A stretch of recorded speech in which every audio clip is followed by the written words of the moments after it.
Bien, finalmente bienvenidos a la última clase de este primer curso de comunicación política digital de Mueve Argentina. Como diría Alberto Olmedo, no toca botón. Porque este encuentro lo protagonizó un gran intelectual y docente argentino, Eduardo Rinesi, que fue entrevistado por Daniel Rosso. Eduardo es politólogo, filósofo, investigador, docente y es rector entre 2010 y 2014 de la Universidad Nacional de General Sarmiento, donde actualmente dirige la carrera de especialización en filosofía política.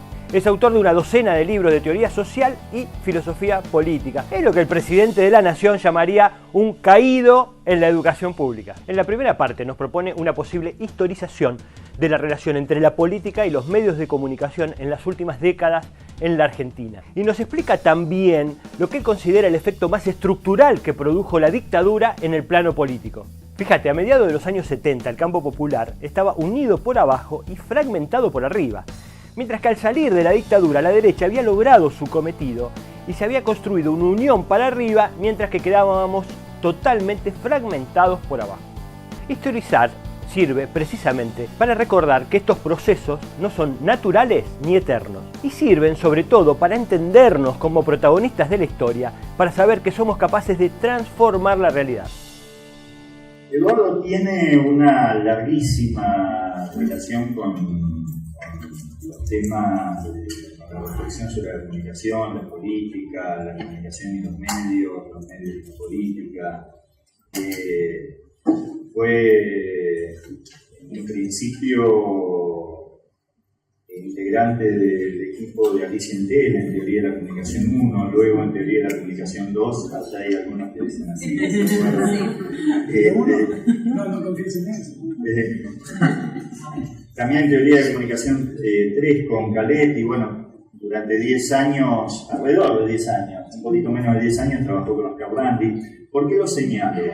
Porque todos estos nombres propios, Blandi, Caletti, etcétera, etcétera, durante los 90 y durante los 80, pusieron en escena inmensas reflexiones sobre comunicación, la relación entre la comunicación, la política, los medios, etcétera, etcétera, que no necesariamente hoy han logrado ingresar como a la discusión más política militante.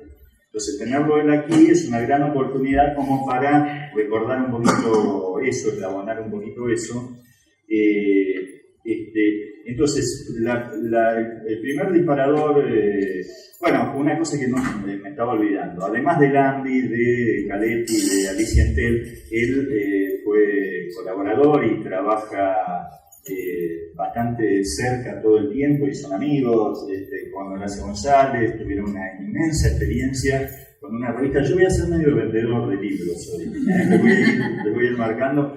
Esta revista que sigue saliendo, que la recomiendo, esta revista Los Comochos fue una revista muy importante, fue una revista muy importante en los 90, y bueno, aquí Eduardo también tuvo un rol muy destacado, junto a Horacio González, María Pía López, etcétera, etcétera. Entonces, para empezar la charla un poco, la idea era preguntarle a Eduardo cómo recuerda esa época en términos de reflexión sobre política, comunicación, medios, etc.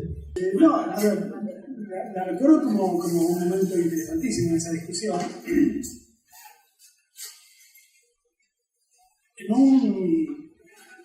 En un contexto tanto político como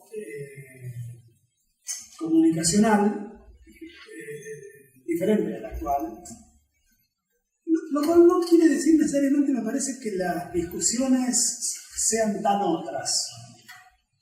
Está claro que el mapa tecnológico de los medios ha cambiado extraordinariamente en las últimas 3 o 4 décadas.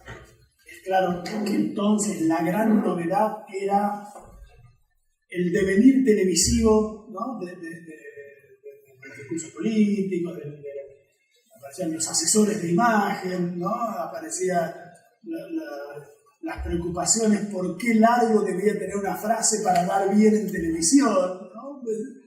Y hoy todo eso, en efecto, no será un poquito pasado de tiempo, porque hoy son otras las tecnologías que aparecen en escena, son otros los modos de expresión de las palabras, de las ideas. se reiteran algunas discusiones en relación con las relaciones entre formas y contenidos, ¿no? Pero me parece que lo hacen ahora incorporando una cantidad de datos novedosos desde el punto de vista del desarrollo de las tecnologías y demás. Y por otro lado, está claro que han cambiado mucho los temas de la agenda política.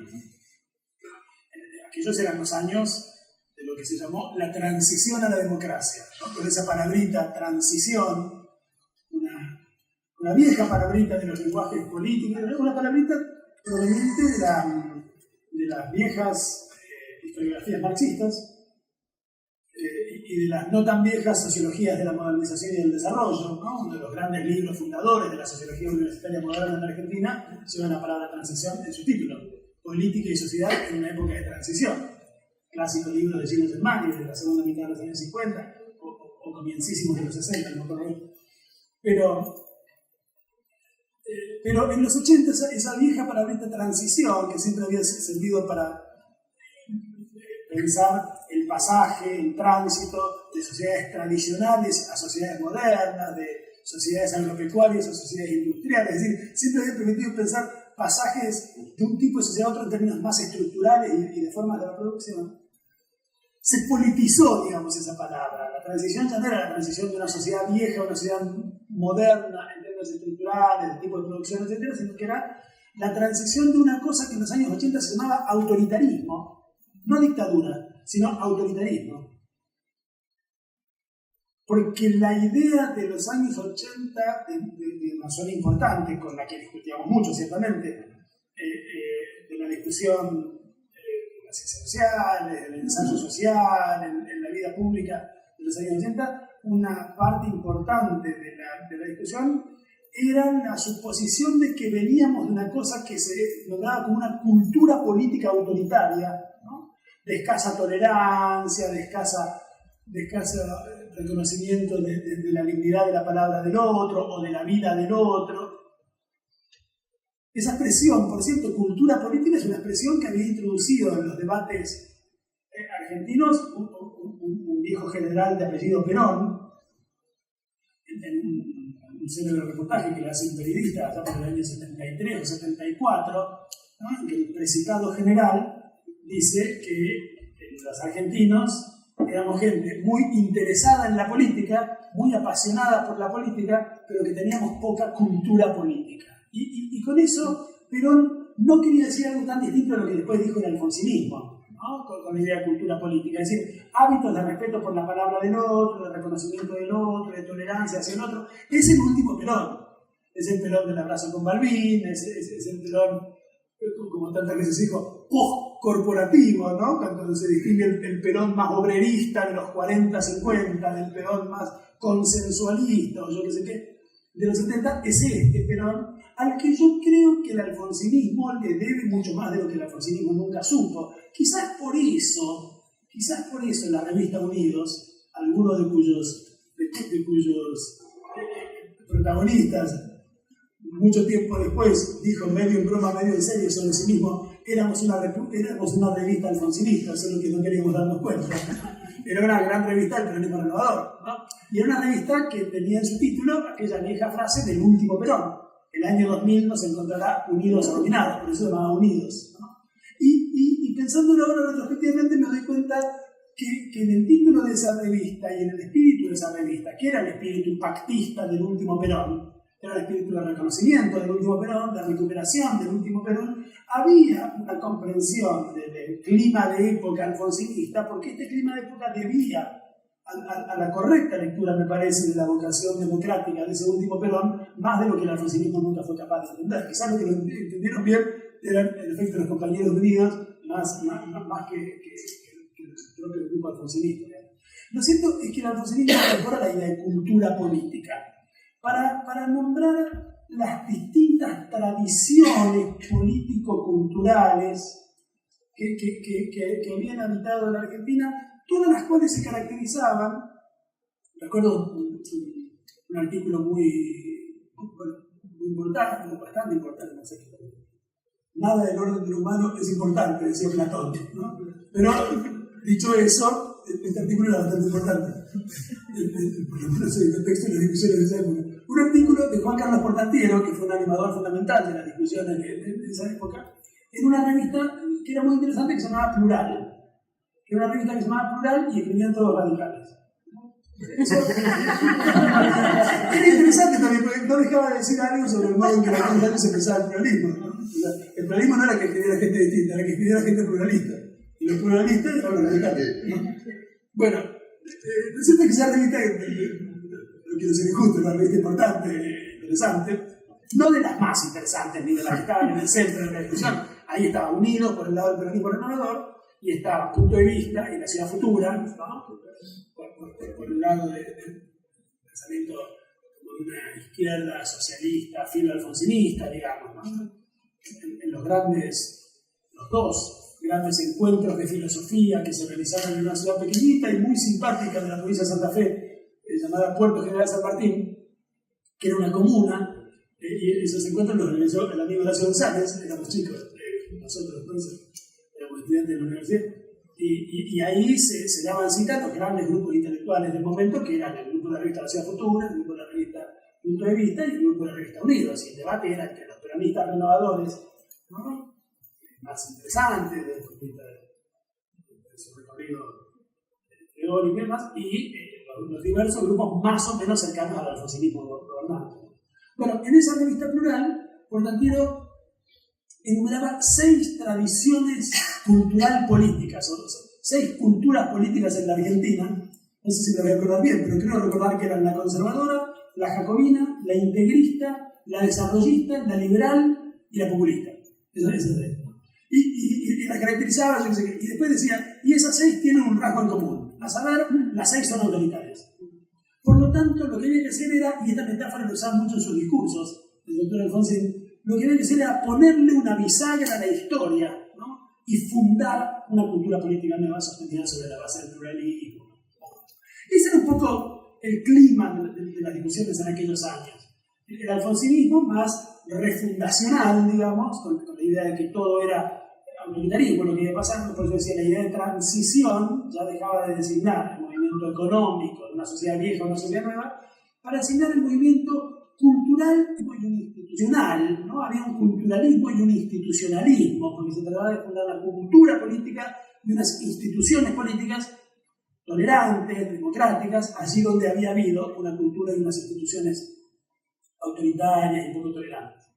El peronismo renovador, compartiendo, me parece, esta idea, era más sensible a los legados de la tradición movimentista. Recuerdo un libro en 2 tomitos del Centro de Toda América Latina de entonces de Daniel García Delgado, ¿no? Que se llama Raíces Cuestionadas, donde Daniel discutía un poco, ¿no? el modo en que este modo de pensar las cosas se llevaba a estas grandes tradiciones democráticas. Bajar un poquito, revisar tan ligeramente la historia, porque hay allí mucha democracia para encontrar si sabemos cómo buscarla y si no despreciamos tan fácilmente tantos legados.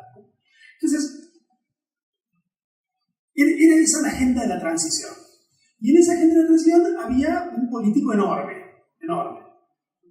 Posiblemente uno de los grandes oradores del siglo XX, posiblemente, sin duda alguna, uno de los grandes oradores del siglo XX, que encontró un tono muy eficaz, me parece, para interpelar a una ciudadanía que salía muy golpeada de la dictadura, que salía muy hecha pelota de la dictadura.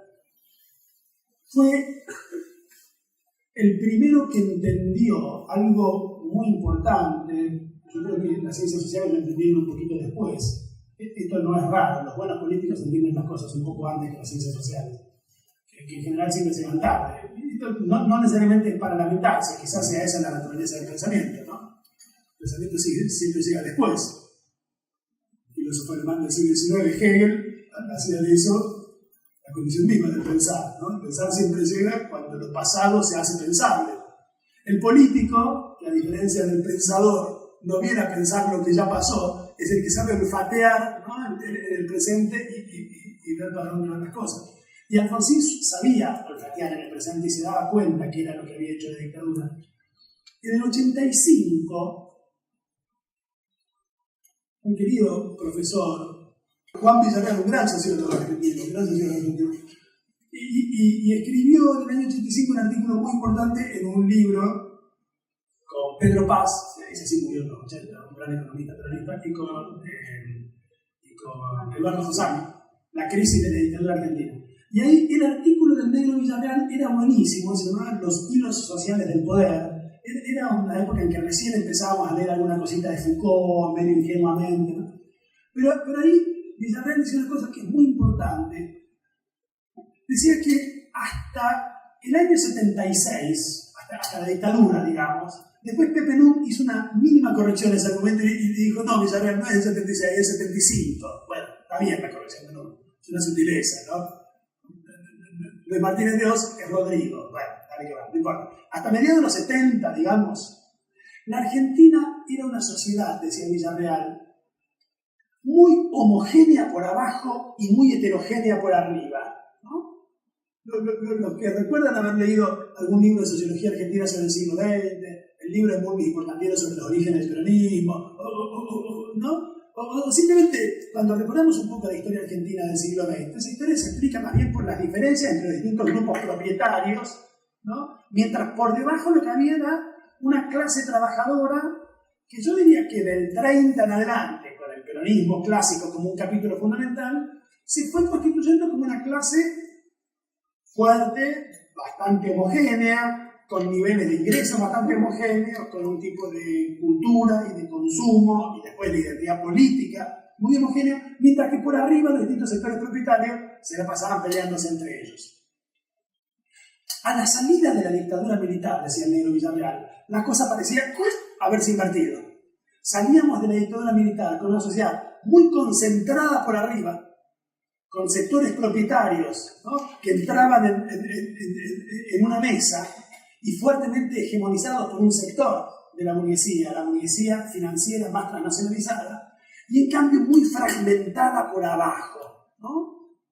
Una sociedad que ya no era interpelable a través de los grandes colectivos de identificación que habían servido para nombrarla en el pasado. Por eso cuando uno recuerda los discursos de la campaña del 83, había algo de levemente patético en los de Ítalo Argentino Luder, ¿no?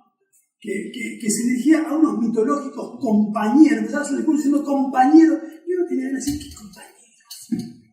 ¿No te enteraste que desarmaron todo? ¿No te enteraste que los compañeros están muertos? ¿No te enteraste que los sindicatos que volvían verosímiles el colectivo fueron desarmados? ¿No te enteraste que las identidades políticas están todas resquebrajadas? Alfonsín, entendiendo mucho mejor el tipo de sociedad a la que le hablaba, se dirigía a los miembros de su audiencia casi individualmente, al mismo tiempo que como un buen pastor podía hablar con una especie, como esta expresión es grande, de carisma manso, ¿no? Una especie de carisma manso, podía hablarle a todo el rebaño. Al mismo tiempo, un día un tipo se cayó, y ahí Alfonsín dijo, un médico a la derecha, por favor, y todo el mundo lo empezó a aplaudir. Y el tipo, que era un vivo bárbaro, ¿no? Empezó a repetir ese, lo empezó a volver un tic, casi un chiste de campaña. Una vez me dijo Leopoldo Moró, cuando nadie se caía alguno de nosotros para darle el pie. Y el tipo pudiera decir, ese un médico a la derecha es una genialidad. Es una genialidad. Es el pastor que al mismo tiempo que puede conducir a todo el rebaño, puede preocuparse por cada uno, ¿no? Y nunca ningún colectivo, ni compañeros, ni camaradas, no, amigos de Mar Chiquita, amigos de Caballito, amigos de Santa Rosa de la Pampa, ¿no? Entonces, ese era el contexto político de las discusiones, ese era el contexto social del tipo de sociedad a la que los líderes políticos del momento se dirigían en sus discursos. Y en ese contexto, me parece que Oscar Landi, que fue un querido maestro con el que yo laburé una década y siempre tuve mucho reconocimiento, mucho cariño, no sé, realmente era una cabeza muy interesante, que no era un comunicólogo, era un tipo que venía de la filosofía, ¿no? Y un fuerte interés por la política. Pero fue, me parece, de los primeros que de ese campo empezó a avivarse que para poder pensar la política en los términos en los que ésta se hacía en la Argentina de esos años, había que pensar un poco la relación entre la política, los discursos políticos, los liderazgos políticos y los medios. Landi decía una cosa que para mí es muy importante. La Argentina, antes de la dictadura, no era todavía un país atravesado, por lo menos de una manera fundamental, de una manera radical, por la televisión. Los tipos de retórica política previos a la dictadura no eran televisivos. El propio Alfonsín, que en cierto sentido es el último presidente pretelevisivo de la historia política argentina, ¿no? El que le siguió fue muy televisivo, entendió bien la lógica de la televisión, daba bien en televisión. Alfonsín tenía una retórica pretelevisiva que funcionaba, ahora voy a tratar de decir por qué, ¿no?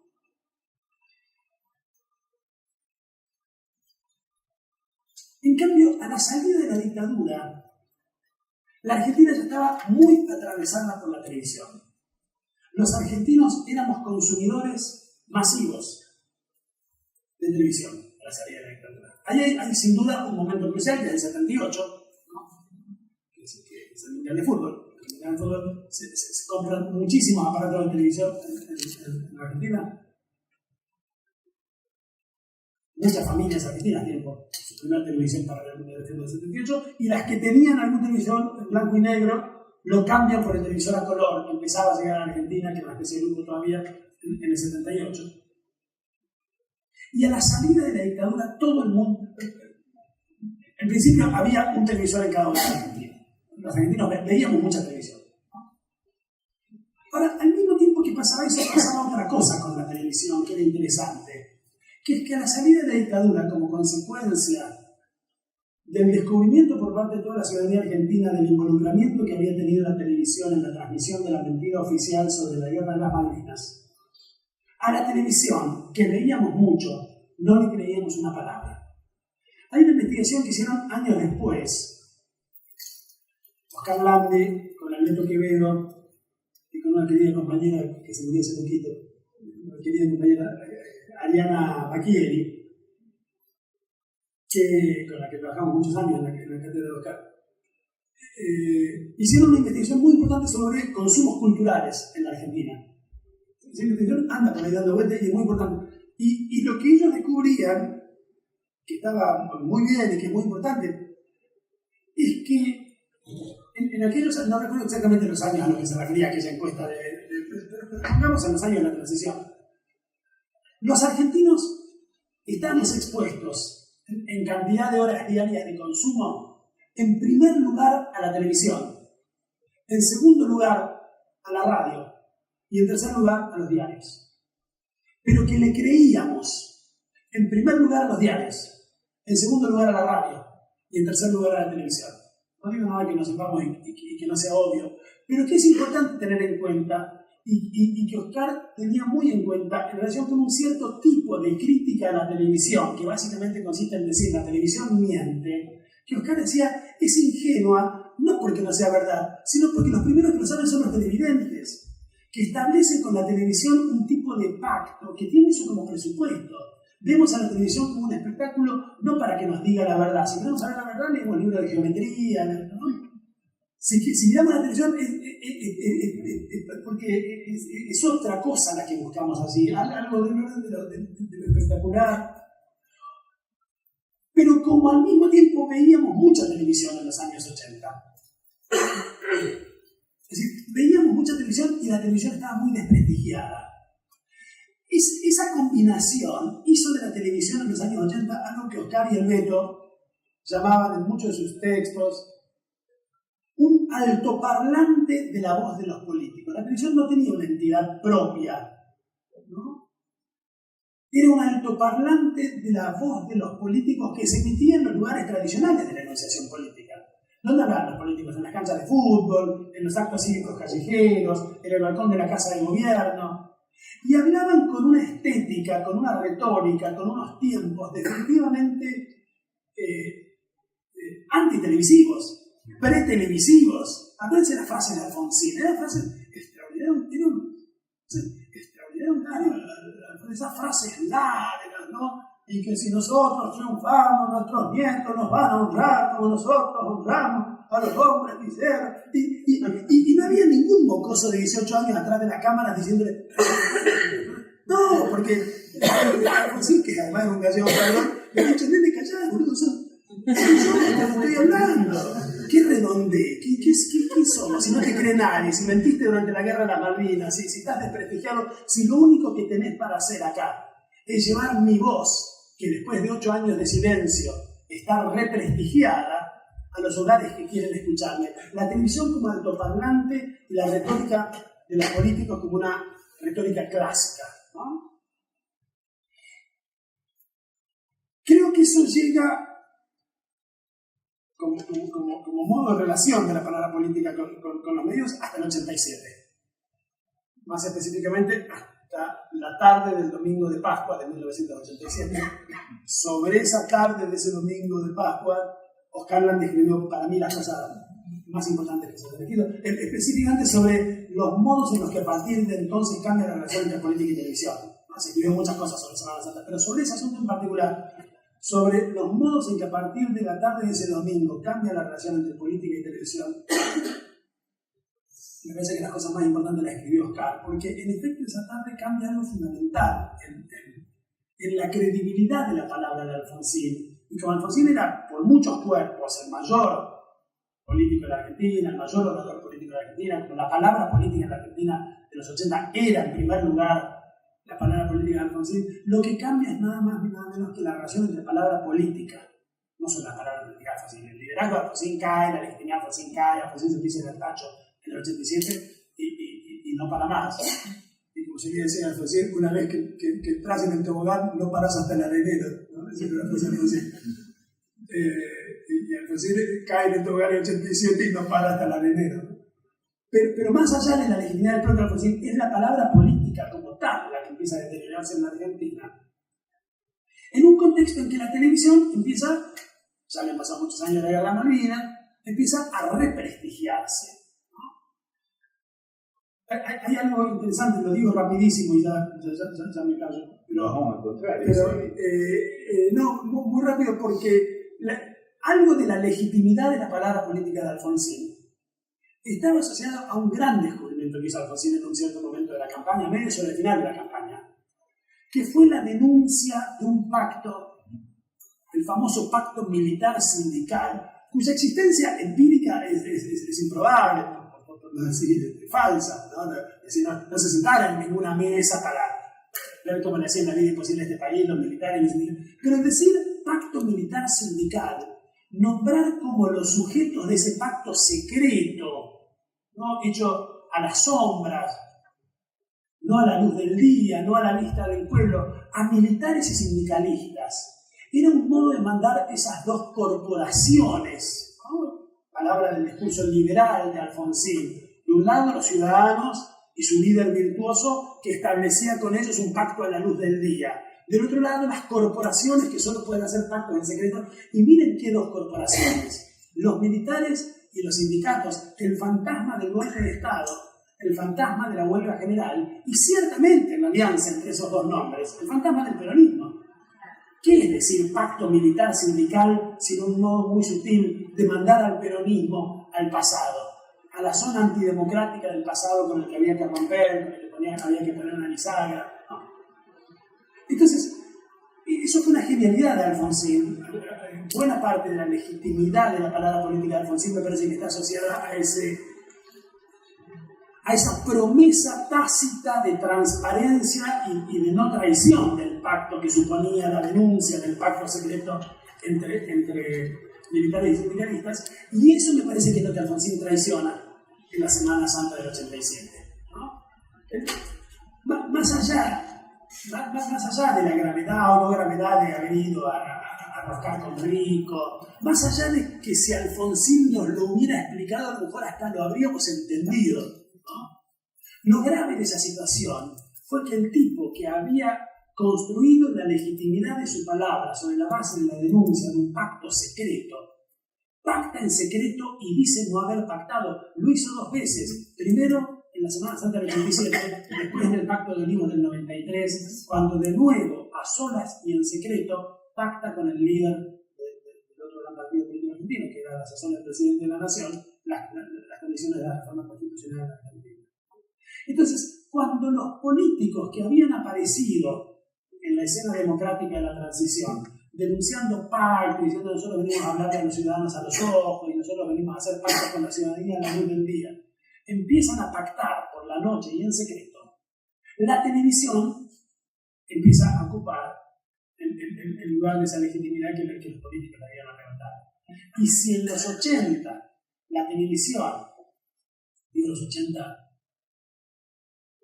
vieron que Eric Hobsbawm, el historiador inglés, dice que hay siglos largos y siglos cortos, ¿no? El 19 es un siglo largo, empieza en 1789 y termina en 1917. El 20 es un siglo corto, empieza en 1917 y termina en 1989. Bueno, jugando un poco con eso, a mí me gusta decir que en la Argentina hay décadas largas y décadas cortas. Cuando decimos los 80s, ¿no? Decimos mucho más que de comienzos del 82 el domingo de la Semana Santa de 1987, ¿no?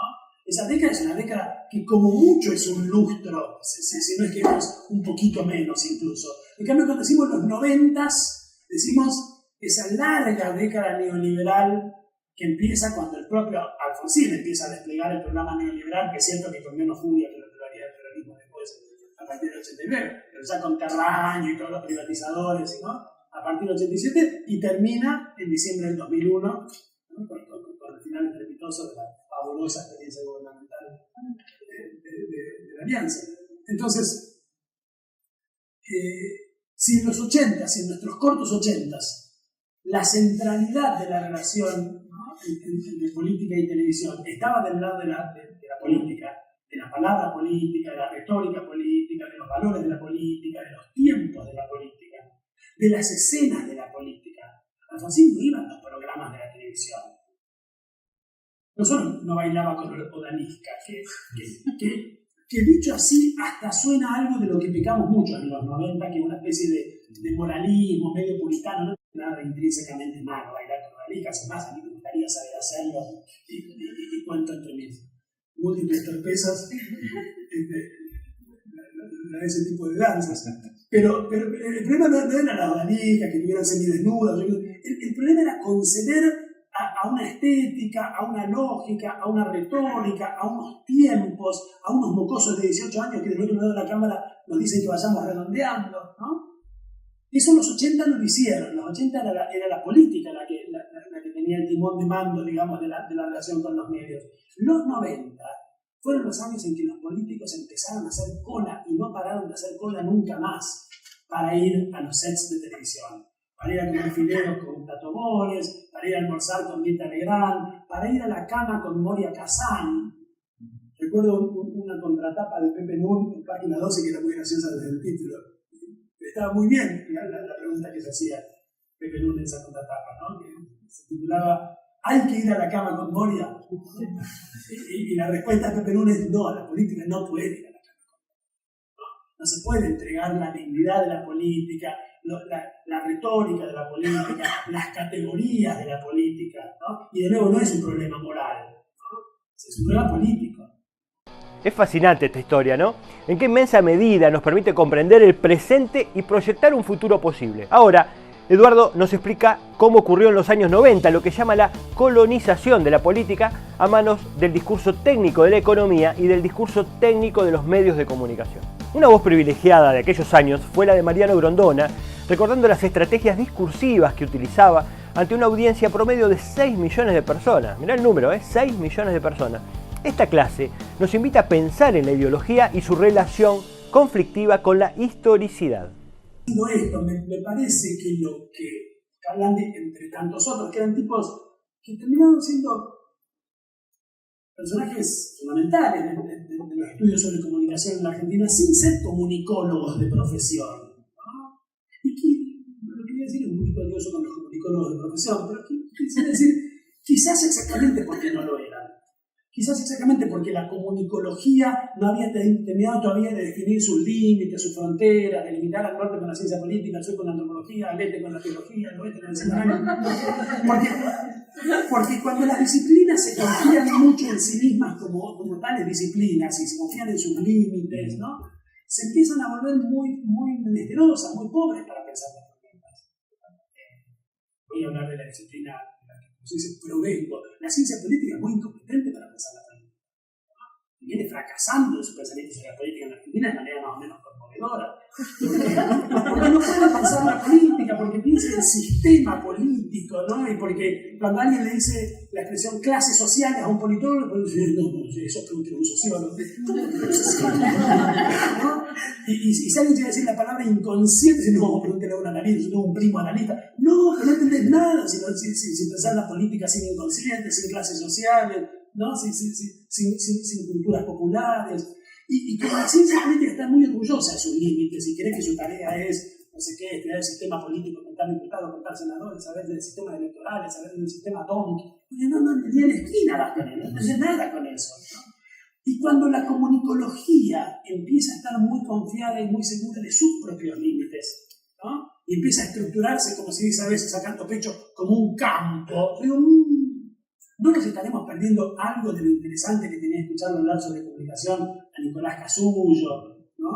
a Oscar Landi, a Aníbal Ford, a Toto Schmuckler, ¿no? que sigue hablando sobre comunicación y que ojalá tenga cuerda para hablar un rato largo, pues es una gran cabeza, ¿no?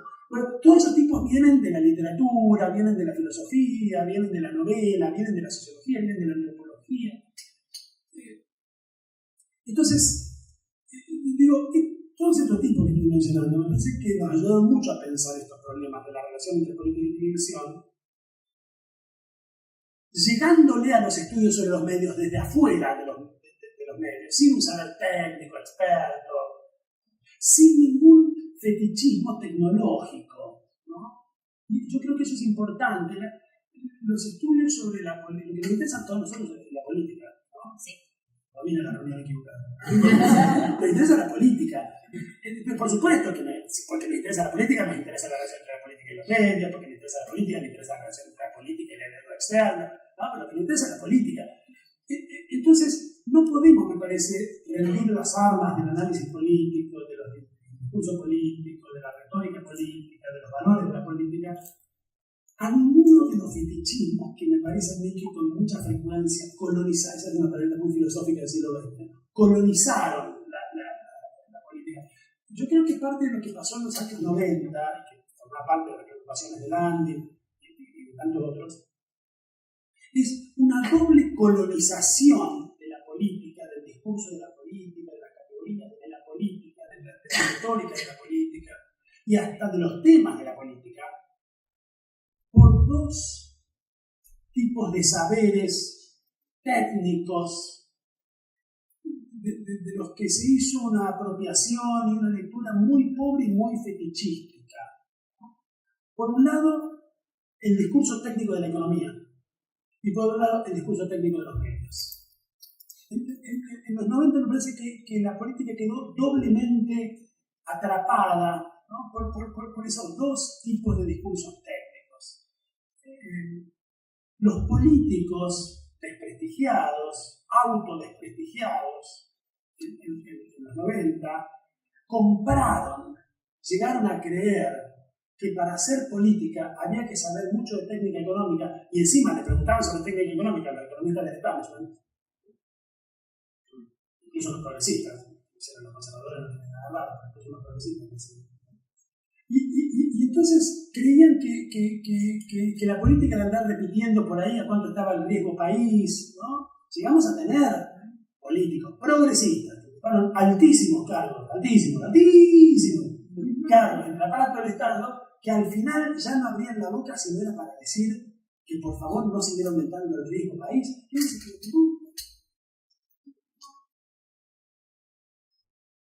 Y después la colonización de la política por los medios, ¿no? Había un gran intelectual mexicano que había sido alguna vez cuando era chico un intelectual de izquierda, después fue canciller, ¿no? De apellido Castañeda, que vino a la Argentina, me acuerdo en los 90, y tuvo una conversación con todos los entonces jóvenes, y que se presentaban así mismo como jóvenes, lo cual no dejaba de tener cierto patetismo, políticos que se preparaban para el recambio, ¿no? El recambio casi biológico, digamos, del menemismo, ¿no? Los menemistas envejecían, entonces los nuevos tenían que hacerse cargo. Y para eso tenían que tratar de volverse lo más menemistas posible. Y para eso lo llamaban a Castañeda, que vino aquí para decirle a los jóvenes políticos progresistas argentinos, esto es a Freddy Storani, a Chacho Álvarez, a Rodolfo Terraño y a dos o tres más que se reunían en la cafetería del Molino, que tenían que aprender a hablar con frases cortas, porque las frases cortas son las que dan bien en televisión. Bueno, a eso llamo yo la rendición del pensamiento político, ¿no? A la técnica, a la retórica, a los tiempos, a las estéticas de la televisión, que fue una rendición en toda la línea, fue una rendición de todas las armas. Las frases cortas no sirven para decir cualquier cosa. Lo voy a decir de modo un poquito más contundente y provocador. Las frases cortas son necesariamente de derecha. ¡No!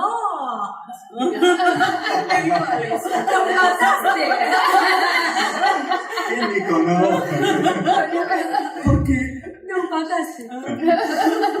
Porque un pensamiento crítico necesariamente reclama describir cómo funciona el mundo, encontrarle las grietas al mundo, explicar por qué el mundo funciona mal, ¿no? Ahora, para decir el correo funciona mal, son 4 palabras. Leo Cardán dijo durante una década y lo terminaban privatizando. Porque esa descripción estaba bien, el correo funcionaba mal. Para explicar eso, me quiere decir, en efecto, el correo funciona mal porque la ministra, el plano fue al modo, el servicio y tal. Y ahí el mocosito de 18 años de atrás de la cámara te dice, redondea, doctor, porque tenemos que vender shampoo. Y carajo. Entonces, ahí tenemos un problema. Que los políticos progresistas argentinos hayan creído que era importante que no subiera el riesgo país. Y que los políticos progresistas argentinos hayan creído que tenían que aprender a hablar con frases cortas para que toda la pavada que tenía para decir entrara en un bloque de Mariano Grondona. Pero esas fueron grandes rendiciones del pensamiento crítico a estos fetichismos, a estos tecnicismos. Yo me acuerdo, voy a recordar dos momentos de la vida política argentina. Uno, año 85. Sanción, ministro Surril, sanción del Plan Austral. Yo recuerdo haber oído un discurso de presentación del Plan Austral que dieron Raúl Alfonsín y Juan Vidal Surril por televisión en casa de unos compañeros de ministerio, en casa de una compañera. Vamos a la mesa. Bueno. El detalle se le va la vida, Compañeros de militancia, digamos. Entonces, veíamos la televisión y estaban sentaditos en la mesa de que tenían que presentar el plan austral, Alfonsín y Surril. Alfonsín empezó a hacer un gran discurso. Y dijo, porque la consolidación de la democracia y la tolerancia y el otro y nunca más y yo qué sé qué y nuestros nietos nos van a honrar como nosotros, ¿no? Y después y habló como 40 minutos y después dijo, bueno, y por eso ahora vamos a presentar los detalles técnicos de este programa que va a presentar aquí el doctor Surril. Y le dio la palabra a Surril. Y nosotros éramos militantes, militábamos todo el día, nos interesaba la política, nos recontra importaba todo. Cuando él dijo, le damos la palabra al ministro Surril, apagamos la televisión. Porque lo más importante había sido dicho ya. Porque lo importante, después venían los detalles técnicos, eso lo íbamos a leer en La Razón de la Tarde, que era el diario alfonsinista, ¿no? de los 80, claro. Que renuncia a todos los discursos, al día siguiente. Pero lo que nos importaba, que era el encuadre político, ¿no? Lo había dado el presidente de la Nación. Me acuerdo muy bien, y con mucho cariño además, porque fue un reportaje que le hicimos para El Ojo Mocho a Oscar Landi, que estaba muy enfermo, un año antes de morir, más o menos, en la casa de Horacio González, ¿no? Un reportaje muy lindo que le hicimos a Oscar en Horacio, el día que el presidente de la Rúa y el ministro López Murphy presentaron el plan que le costó a López Murphy, que fue el comienzo del fin de la presidencia de la Rúa. Y fue, yo no sé si ustedes tienen presente, estaban sentados también en la mesa el presidente de la Rúa y su ministro de Economía. La escena era la misma que 15 años antes con Alfonsín y Surril, pero en esta ocasión el presidente de la Rúa dijo buenas tardes, dijo el ministro López Murphy. Esa fue la palabra del presidente de la Nación. Y la explicación fue técnica de un técnico de derecha en la economía neoliberal y Daniel López Murphy. O sea, Alfonsín ¿no? Se devoró la escena con un enorme discurso político que encuadraba los detalles técnicos que daba el otro con anteojitos, ¿no? Mientras que de la Rúa se dio la palabra al técnico en economía porque él no tenía más nada que decir. Bueno, a eso llamo yo la colonización de la política por la técnica económica y por la técnica de los medios. Aprender a hablar del riesgo país, decir pavadas sobre el riesgo país. Recomiendo mucho, pero mucho, el hermoso libro de mi amigo Ricardo Aronsky, que es un gran economista, que se llama Riesgo País. Por supuesto, no es un libro sobre el riesgo país, por la sencilla razón de que no tiene ninguna importancia el riesgo país. No existe, no cada vez el riesgo país. Es un número que no mide nada y que lo que pretende medir lo mide mal. Lo interesante del libro de Ricardo es que nos muestra cómo ese número que no mide nada y que lo que pretende medir lo mide mal, gobernó nuestras vidas, nuestras conciencias, las palpitaciones de nuestros corazones. Nos levantaba a la mañana y ¿dónde te la país? ¿Qué es lo que pretende medir el riesgo país? ¿Saben lo que pretende medir? Lo mide mal, porque lo dibuja en Nueva York, 4 yuppies, el más grande de los cuales tiene 14 años. Pero lo que teóricamente mide el riesgo país es el riesgo que tienen los acreedores de un país de cobrar los bonos de la deuda de ese país. Y lo que Ricardo dice en su libro es, ¿cómo puede ser que haya sido nuestra preocupación? ¿Cómo puede ser? ¿Cómo pudimos estar tan colonizados? ¿Cómo este país pudo estar tan en la lona de levantarse todas las mañanas con palpitaciones pidiendo por favor que el riesgo de nuestros acreedores de cobrarnos bajara, ¿no? El libro de Ricardo es un gran libro de análisis del discurso, diría yo. Eso es lo que hace Ricardo, ¿no? Es excelente en eso. O sea, desarma la lógica neoliberal del discurso económico hegemónico, ¿no? Y no explica por qué sube o por qué baja el riesgo país, porque en efecto no importa, no tiene que ver. Lo que dice es cómo esa categoría pudo dominarnos. Y quizás la pregunta para pensar los 90 es esa: ¿cómo pudo dominarnos? ¿No? El fetiche, los fetiches, el conjunto de fetiches de la técnica económica, y cómo pudo dominar la política, el conjunto de fetiches, ¿no? de las técnicas comunicacionales de la televisión. Bueno, ya tenemos el título de Clarín mañana, ¿no? El título es "Las frases cortas son de derecha". Con una bajada que dice: "El populista Rinesi atenta contra la gramática". Como esa frase es medio corta, siempre le pongo algún adverbio para disimular. Las frases cortas son necesariamente de derecha. Cuando estoy inspirado le pongo alguna subordinada, porque si no es medio contradictorio, ¿no?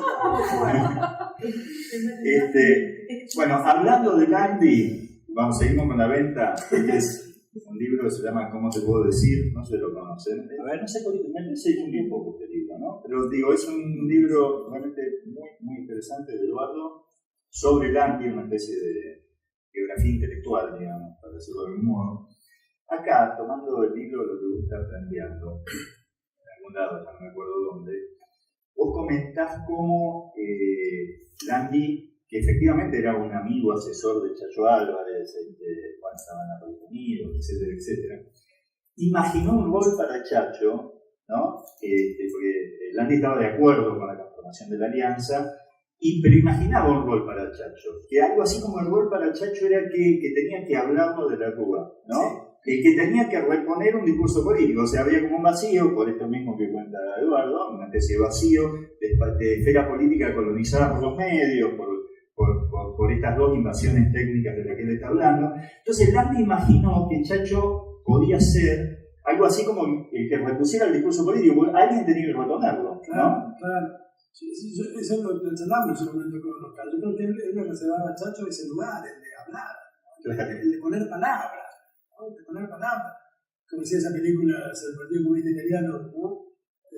Parla, el tipo que se dirige mira la pantalla del televisor, no creo quién era. D'Alema, Máximo D'Alema, ¿no? Decía alguna cosa de izquierda, decía, ¿no?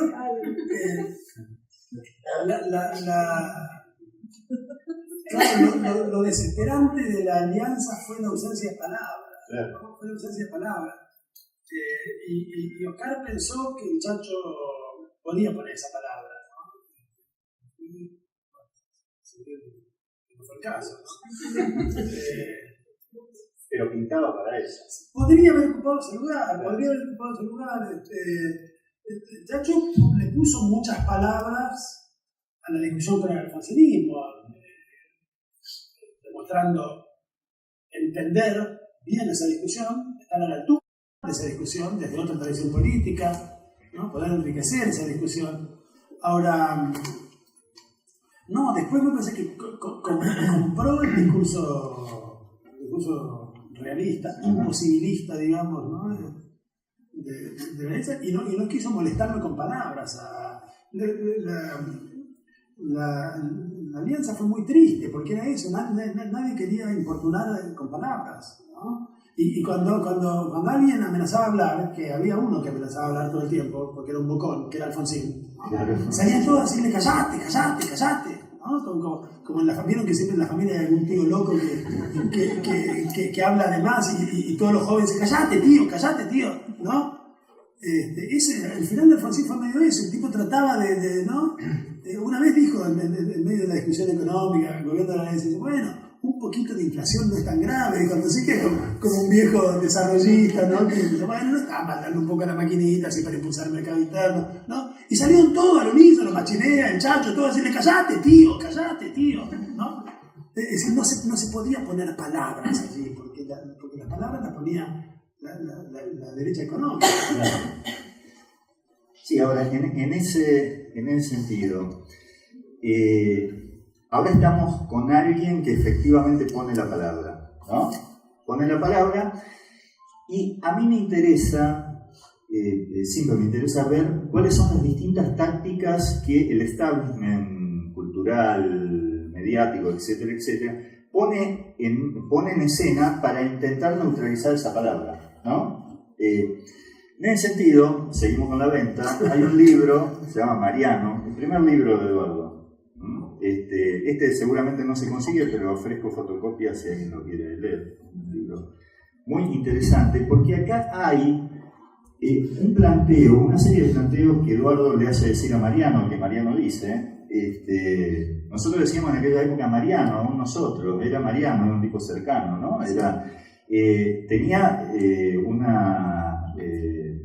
Tenía un rating de 6 millones de personas, o sea, 6 millones de personas veían este programa, o sea, no era ahora de las cosas que uno... y acá, en Mariano, vos decís, lo que ha aprendido Mariano, lo más importante que ha aprendido Mariano es la moderación. El apasionamiento es peligroso, ha aprendido Mariano, porque puede conducirnos a una visión distorsionada del mundo, a una percepción parcial de las cosas. Es decir, y seguís, la pasión de Mariano por la crítica de su propio pasado es la condición de posibilidad para la desaparición de las pasiones de su mirada política. Y la desaparición de las pasiones es la condición para la posibilidad de captar la verdad de las cosas. O sea, algo así como que el discurso potente, el discurso apasionado, siempre es instalado por esta derecha como un discurso que está desvinculado a la verdad, ¿no?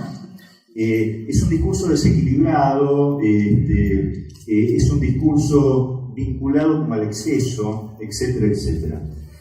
Entonces, la pregunta en relación con esto, porque yo lo volví a releer ahora, y dije, mira, Mariano ya tenía la posta hace muchos años atrás, porque hay como una operación también hoy con el discurso de Cristina, que efectivamente es un discurso fuerte, podríamos decir, por un parangón de un discurso en la línea de lo que vos decís de Alfonsín, o sea, un discurso que viene a poner la política en un lugar de autoestima, de discusión, es un discurso, el de Cristina, que también está cuestionado casi en las mismas claves que esto, ¿no? Un discurso que se lo cuestiona por exceso de pasión, por falta de equilibrio, por desvinculación con la verdad, a tal punto que es el macrismo el que se queda con la propiedad de la verdad, ¿no?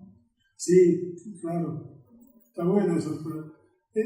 Ese programa de Grondona, ustedes lo recordarán, ¿no? Fue un programa muy importante. Grondona había logrado construir una escena como escolar, ¿no? Era como un profesor. Además, él subrayaba mucho que era profesor. Él decía, yo soy profesor, decía de Harvard, de Buenos Aires. Y hablaba medio como dando clases siempre, ¿no? Presentaba autores, ya lo presentaba mal, simplificaba, ¿no? Sí, pero bueno, o sea, era un profesor en la tele, digamos, ¿no? Pero la estética, ¿no? Los editoriales, eso, eran como clases. Latín. Siempre alguna cosa en latín, ¿no? Sí. Bueno, después, por supuesto, los que se quieren reír de eso fueron los muchachos de Todo por los Pesos, ¿no? Hacían cosas en el pizarrón. Esa era cargada contra Grondona, era genial eso, ¿no?